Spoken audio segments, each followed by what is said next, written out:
tidak menghilangkan unsur-unsur ajaran asli Nusantara. Terus yang kedua, harus bisa memakmurkan spiritual maupun material bagi Nusantara itu sendiri. Tetapi Sabdo Palon atau Danyang Tanah Jawi menyatakan bahwa bukan Syekh Subagir yang akan menandatangani kontrak tersebut, karena kejayaan dari Siwa Buddha belum waktunya selesai. Tinggal sebentar lagi Siwa Buddha menuju kepada keruntuhannya. Dan itu bukan pada waktu Syekh Subagir hidup. Maka kontrak perjanjian nanti akan diserahkan kepada sosok lain. Sosok lain tersebut ternyata adalah Sunan Kalijogo, tepat ketika Mojopahit runtuh pada 1478 atau 1400 Saka.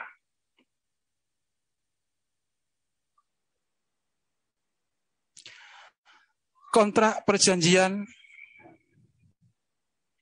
dibuat di Belambangan seiring dengan melarikan diri Prabu Brawijaya yang tujuannya hendak ke Bali. Begitu Mojopahit runtuh karena serangan dari bala tentara pesisir utara, Prabu Brawijaya dibawa lari ke timur. Kemudian berhasil disusul oleh Sunan Kalijogo. Di sanalah kontrak terjadi. Meneruskan kontrak yang sudah diawali oleh Syekh Subagir pada tahun 1404.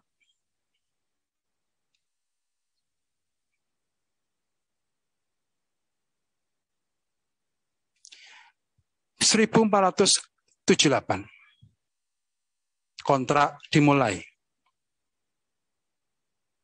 Sabdo Palon memberikan jangka waktu selama 500 tahun berselang. Ketika ajaran baru yang dijanjikan oleh Sunan Kalijogo berhasil memberikan kemakmuran secara spiritual maupun secara material kepada Nusantara, maka Nusantara tidak akan bergejolak. Tetapi nanti ketika Nusantara bergejolak mendekati 500 tahun, itu artinya janji dari Sunan Kalijogo belum berhasil dipenuhi, maka Sabdo Palon akan mengambil alih, menagih janji sesuai dengan 500 tahun kontrak yang sudah disepakati.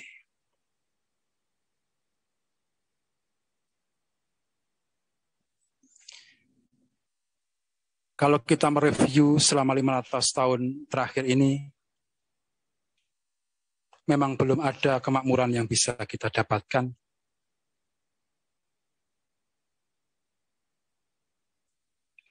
Dan sudah semestinya memang kontrak selesai.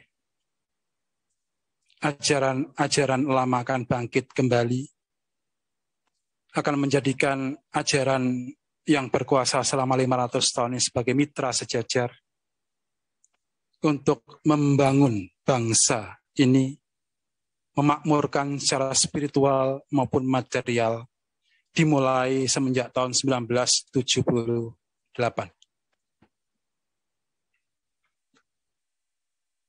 Di dalam serat Jongko Sabdo Palon disebutkan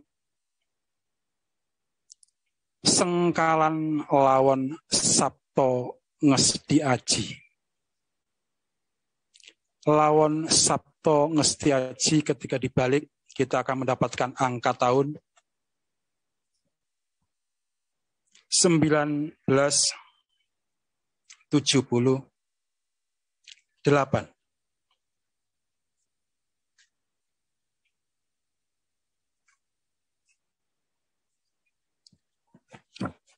Tahun tersebut adalah tahun Saka. Sehingga ketika kita konversikan ke tahun Masehi, kita akan mendapatkan angka tahun 2056 Masehi.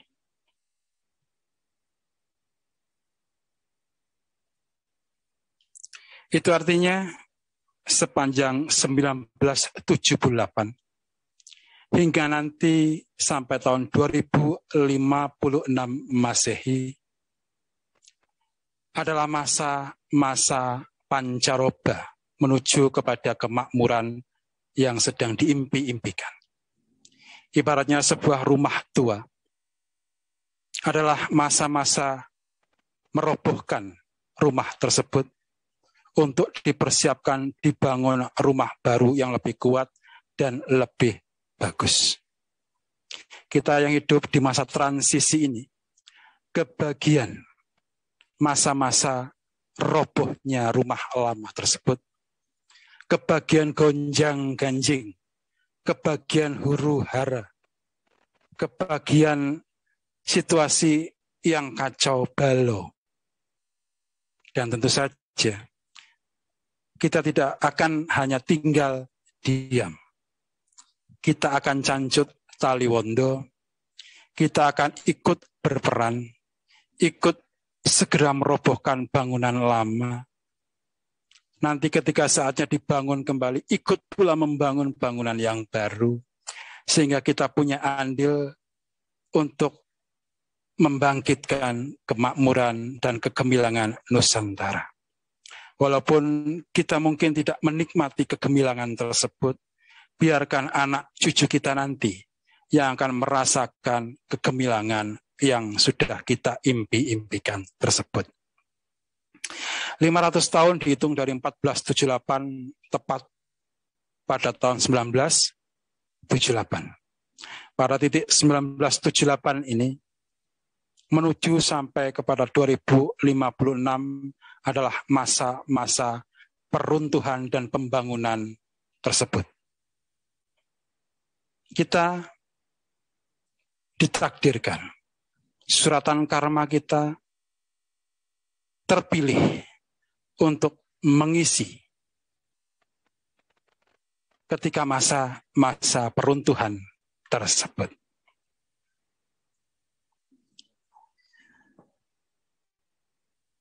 Ketika kita membahas tentang keruntuhan Mojopahit,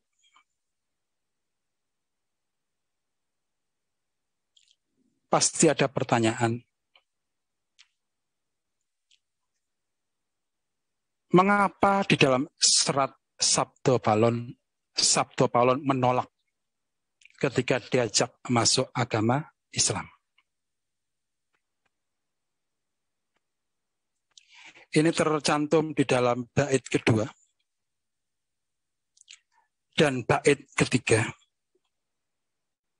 di mana Prabu Brawijaya yang sudah memeluk agama Rasul atau agama Islam mengajak kepada Sabdo Palon dan Noyo Genggong untuk ikut masuk serta agama Rasul. Disebut sebagai agama kang mulya. Sabdo Palon menolak untuk masuk agama Islam karena beliau sudah melampaui semua agama. Kesadaran beliau melampaui dari kesadaran mereka yang masih terikat kepada agama. Sabdo Palon pastinya juga akan menolak ketika diajak untuk masuk agama Hindu. Akan menolak ketika diajak masuk agama Buddha.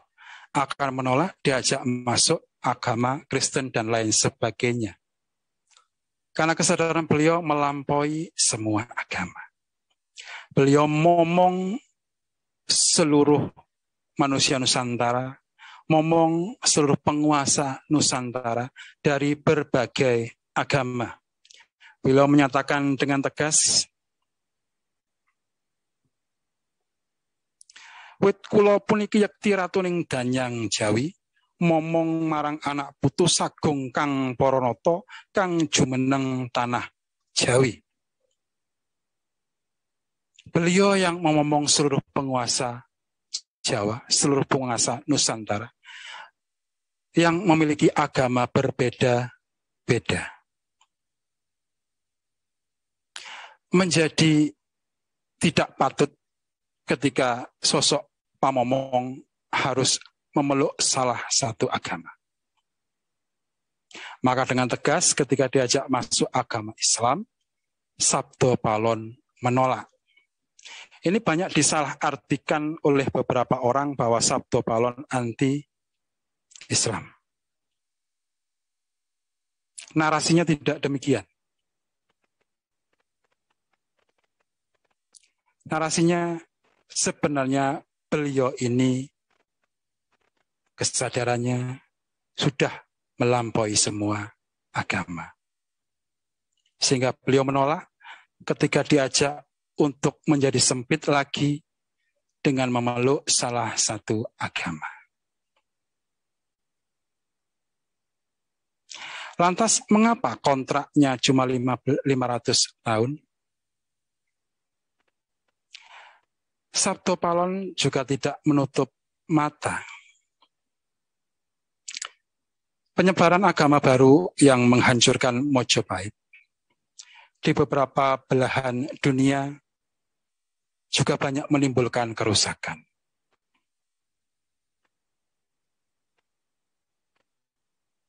Sehingga di Nusantara, Sabdo Palon cukup memberikan kontrak selama 500 tahun.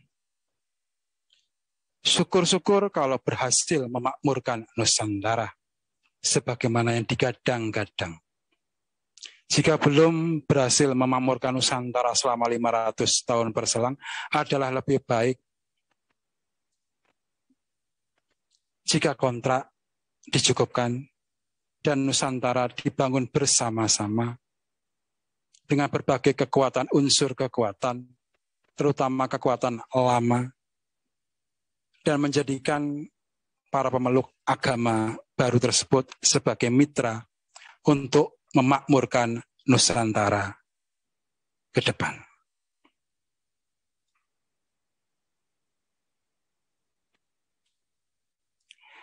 Menyinggung keruntuhan Mojopahit, tentu kita tidak akan bisa lepas dari peran Demak. Apakah Demak Bintoro yang bertanggung jawab meruntuhkan Mojopahit? Benar. Ini tertulis dalam babat, tertulis dalam kronik, tertulis dalam hikayat dari luar Jawa. Kita warisi secara tutur tinular kisah ini dari orang tua-tua kita dahulu, bahwa memang benar Demak yang bertanggung jawab meruntuhkan Mojopahit. Yang menjadi soal kita sekarang adalah kita harus bisa membedakan Demak sebagai sebuah negara dan Islam sebagai sebuah agama. Karena senyatanya ketika penyerangan Demak ke Mojopahit, ada sebagian umat Islam pada waktu itu yang tidak menyetujui penyerangan tersebut dilakukan. Sebagian umat yang tidak menyetujui ini bergabung di dalam kelompok Kanjeng Syekh Siti Jenar dan Kanjeng Sunan Kalijogo. Sehingga ketika terjadi penyerangan kepada Mojopahit dan Mojopahit berhasil dijebol, karena banyak para prajurit Mojopahit yang Malik tinggal, yang mendua hati, yang sudah hatinya sudah berubah. Bahkan banyak juga yang dari dalam keraton Majapahit sendiri membantu pasukan yang menyerang. Akhirnya jebol juga pertahanan Majapahit. Dikisahkan di dalam babat-babat, pertempuran terjadi dengan sangat dahsyat. Para penyerang dari pesisir utara dikisahkan tidak takut mati. Satu regu maju dihadapi oleh prajurit Majapahit. Habis dihantam oleh prajurit Majapahit. Regu yang lain maju lagi tanpa mengenal takut. Mereka maju dengan meneriakkan ucapan penyemangat dalam bahasa keyakinan mereka. Dikisahkan wangke tumpuk undung, nanging para santri datan gigrik maju perang sabil.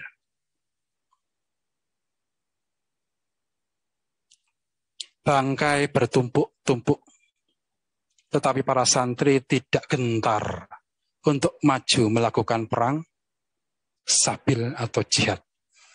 Itu kisah di dalam berbagai bab dikisahkan sedemikian.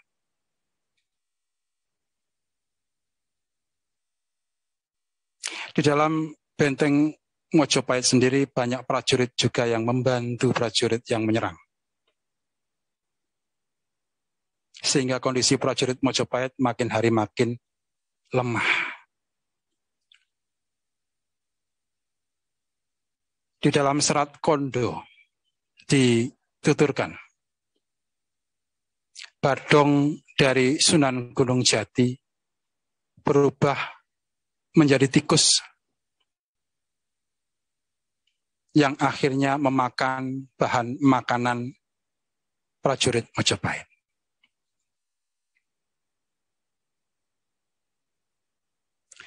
Keris dari Sunan Giri mendatangkan angin ribut yang luar biasa, sehingga mengundurkan prajurit Majapahit. Tentu ini adalah kiasan semata, simbol semata. Tikus yang dikisahkan adalah prajurit sandi yang disusupkan.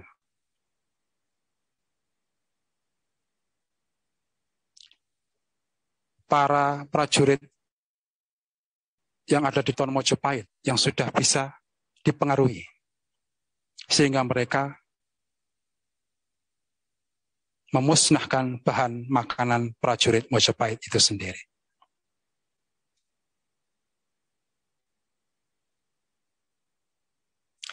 Angin ribut yang digambarkan dari keris Sunan Giri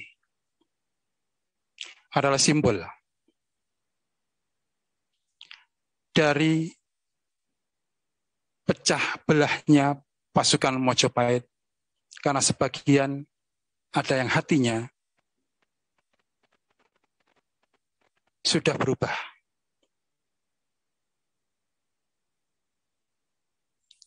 Pada pertempuran pertama dikisahkan Sunan Ngudung tewas, gugur. Pasukan Majapahit berhasil mengundurkan pasukan penyerang sampai keluar kota.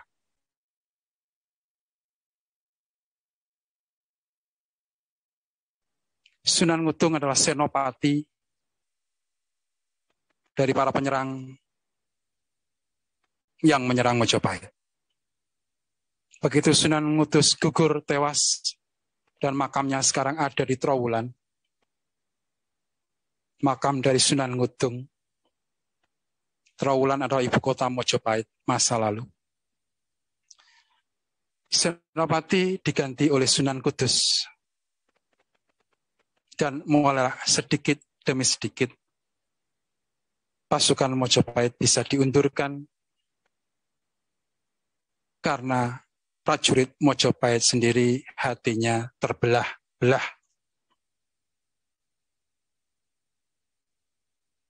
Infiltrasi semacam ini memang pengaruhnya sangat luar biasa. Melihat situasi yang sangat berbahaya, maka Prabu Kertobumi atau Brawijaya Pamungkas dikisahkan dibawa lari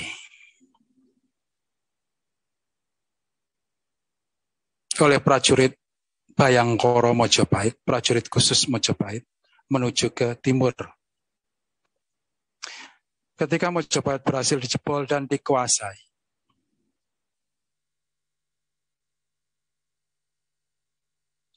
Pangeran Jinbun atau Pangeran Patah hadir ke Trowulan untuk menyaksikan kemenangan yang diperoleh oleh pasukannya.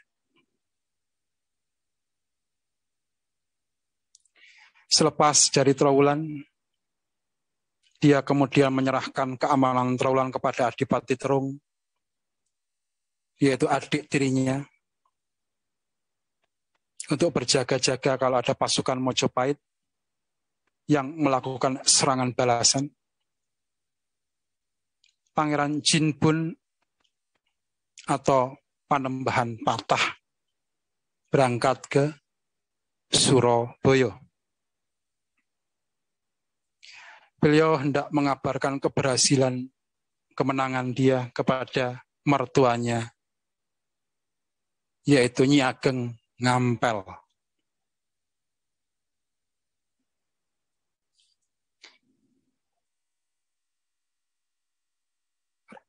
Panembahan Jinbun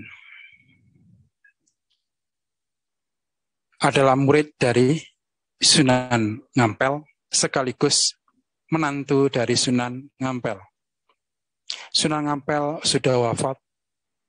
Yang ada adalah istri sepuh dari Sunan Ngampel, istri pertama Sunan Ngampel yang sangat dihormati, juga mertua dari Panembahan Jinbun sendiri.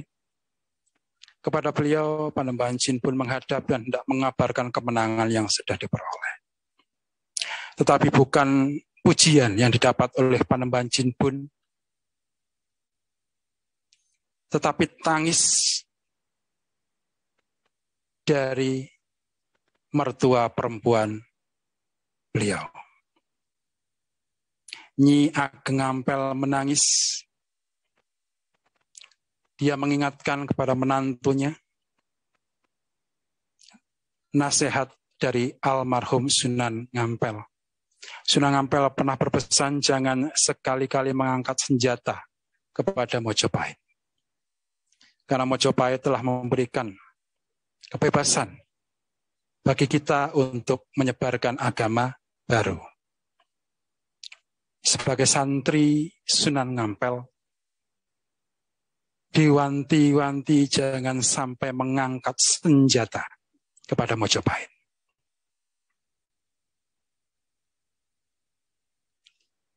Melihat kenyataan seperti itu, Nyi Ageng Ngampel akhirnya menyatakan bahwa menantunya tersebut telah memiliki 3 kesalahan. Pertama, salah kepada guru, telah melanggar wanti-wanti dari guru. Kedua, salah kepada raja. Ketiga, salah kepada ayahnya sendiri. Karena konon dikisahkan, Prabu Kertobumi adalah ayah kandung dari Panembahan Jinbun.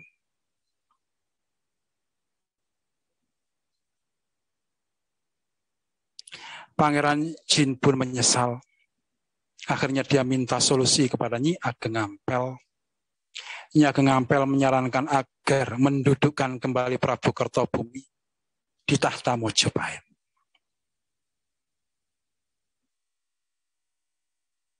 Panembahan Jinbun hendak bergerak sendiri mencari ayahandanya. tetapi ditahan oleh Nyi Ageng Ampel karena ayahanda dari Panembahan Jinbun pastinya sudah tidak mempercayai lagi kepada Jinbun. Orang yang masih mendapat kepercayaan dari Prabu Kertobumi adalah pihak yang tidak ikut campur menyerang Majapahit, yaitu pihak dari Kanjeng Sunan Kalijogo. Makanya Ageng Ampel menyarankan agar Panembahan Jinbun meminta Kanjeng Sunan Kalijogo mencari keberadaan Prabu Kertobumi dan diminta untuk kembali bertahta di Majapahit. Kanjeng Sunan Kalijogo menyanggupi. Akhirnya beliau bergerak untuk menelisik, mencari warta. Kemanakah kiranya Prabu Kertobumi berada? Ada beberapa versi di tengah masyarakat yang menuturkan bahwa Prabu Kertobumi ada yang melarikan diri ke Gunung Lawu. Ada juga yang menuturkan beliau melarikan diri ke Banyuwangi sekarang. Dulu namanya Belambangan. Belum bernama Banyuwangi. Bagi saya yang lebih masuk akal adalah melarikan diri ke Belambangan. Karena wilayah Jawa bagian barat semuanya sudah dikuasai oleh Laskar. Tidak mungkin Prabu Kertobumi dan pasukan Bayangkara memilih melarikan diri ke arah barat.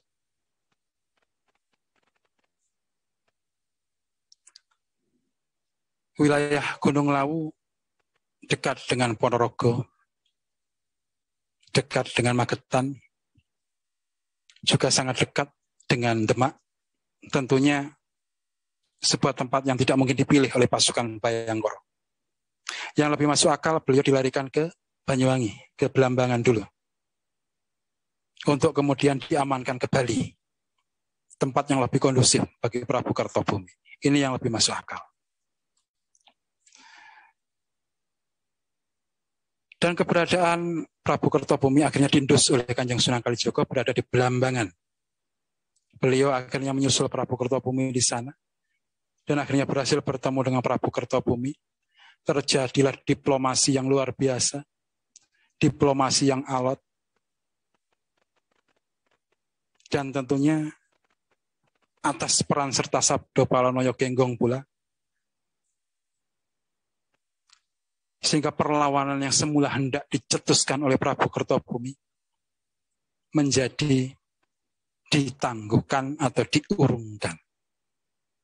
Karena kalau perlawanan balik diberikan oleh Prabu Kertobumi, bayangkan Jawa akan jadi belangga pertumpahan darah yang besar.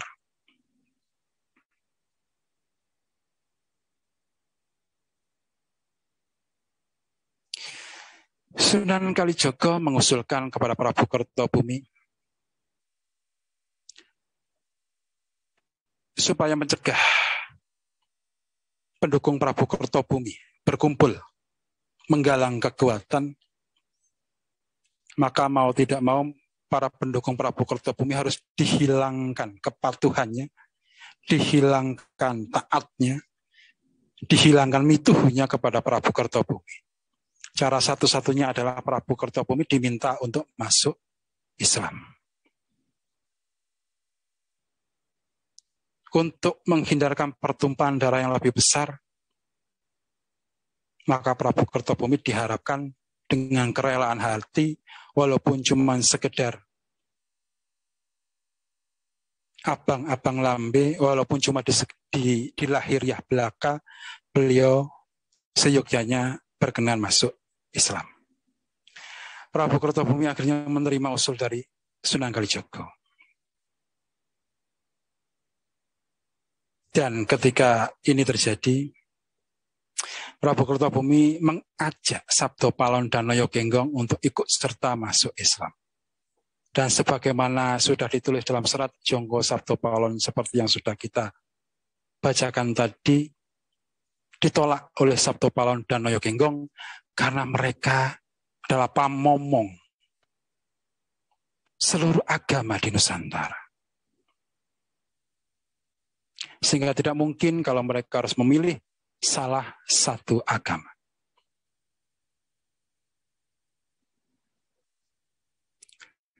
Kontrak pun